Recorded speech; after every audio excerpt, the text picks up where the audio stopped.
Wednesday, September 8th, New York City. Went to court yesterday on the telephone in my underwear from my Manhattan apartment. No Skype jokes. Who knew? For $65, you can call the judge and they hook you up to a speaker in the courtroom. And the good guys prevailed for the moment. Yeah, we're right. I know you're probably thinking, how do lawyers sleep at night? Well, first they lie on one side and then they lie on the other side. What do lawyers do after they die? Well, they lie still. So the wedding was a merging of the bride's big Irish family with Nancy's good-looking Greek-Jewish clan on Gigolo Joe's side. What genes he has. The groom is a grandson of Gigolo Joe's older sister at 87. I swear, Aunt Blanche still looks like Sophia Loren. She's been pickled on vodka, and she will take any drug you give her. While Blanche was just dressing with the bridal party before the wedding, she asked if any of the youngsters had a joint. They all just laughed. Isn't Aunt Blanche cute? Nancy's mother was a crazy one, but Gigolo Joe tells me that his grandmother married her uncle in Greece and they had 12 kids, and suddenly it all makes sense. Love is definitely the hook in all shapes and sizes. So I was thinking back to our wedding in Thailand. The next day, Nancy and I then went on our honeymoon to Bali. And I just saw pictures of Ellen Sussman in Bali this year.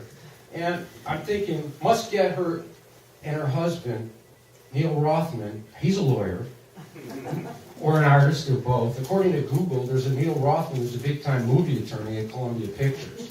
I don't want to ask anyone. It's like asking for directions. But I have to get her book on a night like this. I have to read this book. The line was too long at the Strand, so I didn't get it. But Nancy and I were married on the island of Koh Samui in a local temple near a white sand coconut palm tree beach by 7 Buddhist monks at a ceremony where we would offer pujas of rice and flowers to the gods while the other 6 monks chanted softly in ancient Pali. The head monk tied our heads together with yarn and around the Buddha statue on the stage for eternity, they said. Nancy took care of the particulars. The head monk got 500 baht, $20, and each of the chanting monks got $4. That night, from the shock of marriage perhaps, Nancy got a high fever and chills, tropical fever. She was feeling sickly in the airport and all the way to Bali. 21 years later, I guess the shock must have worn off. But a week into our honeymoon, we went to this remote beach, Ahmed, on the volcanic ash near Mount Agung. Ellen, have you ever been there? Yeah. And a woman came over to us lying in the sun and asked Nancy if she had any smack. She had seen her shivering on the plane and thought she was going through it.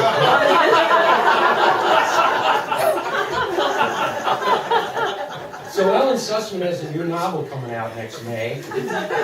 And she wrote French lessons. She also edited Dirty Words, a literary encyclopedia of sex and bad girls. 26 writers misbehaved.